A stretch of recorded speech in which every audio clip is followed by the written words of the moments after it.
Hey everyone, welcome back! Today, I'm diving into the fascinating world of psychology and education to talk about a key principle that shapes how we learn, Thorndike's law of effect. Stick around, because this might just change the way you think about learning.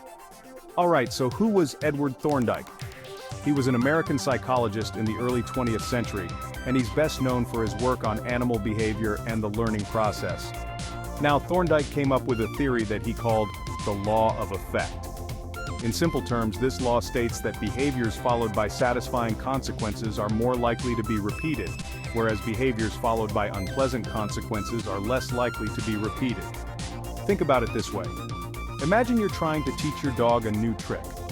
If you give your dog a treat every time it sits on command, your dog is more likely to sit on command in the future. That's Thorndike's law of effect in action. But how does this apply to us as students? Well, it's all about reinforcement.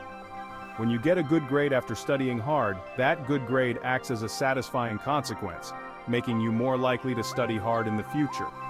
On the flip side, if you bomb a test because you procrastinated, that unpleasant result might make you think twice about procrastinating next time.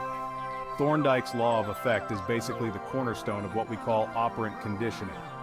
This is a type of learning where behavior is controlled by consequences. Positive reinforcement, like rewards, and negative reinforcement, like avoiding something bad, both shape our behaviors. So how can you use this information to your advantage? Here are a couple of tips. First, set up a reward system for yourself. It could be something small like a snack break, or something bigger like a night out with friends. Just make sure it's something you really enjoy. Second, try to create a study environment where the consequences of your actions are clear.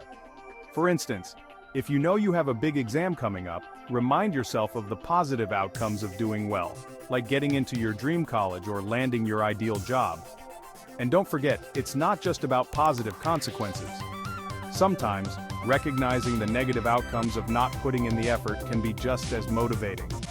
If you know that not studying will lead to a bad grade, and that bad grade will affect your GPA, that might be enough to get you off Netflix and into the books.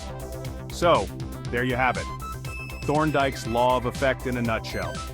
It's all about understanding how consequences shape our behaviors and using that knowledge to create better learning habits. Hopefully this gives you a new perspective on how you approach your studies. Thanks for tuning in. If you found this video helpful, don't forget to like, subscribe, and hit that notification bell so you never miss an update. Keep learning and I'll see you next time.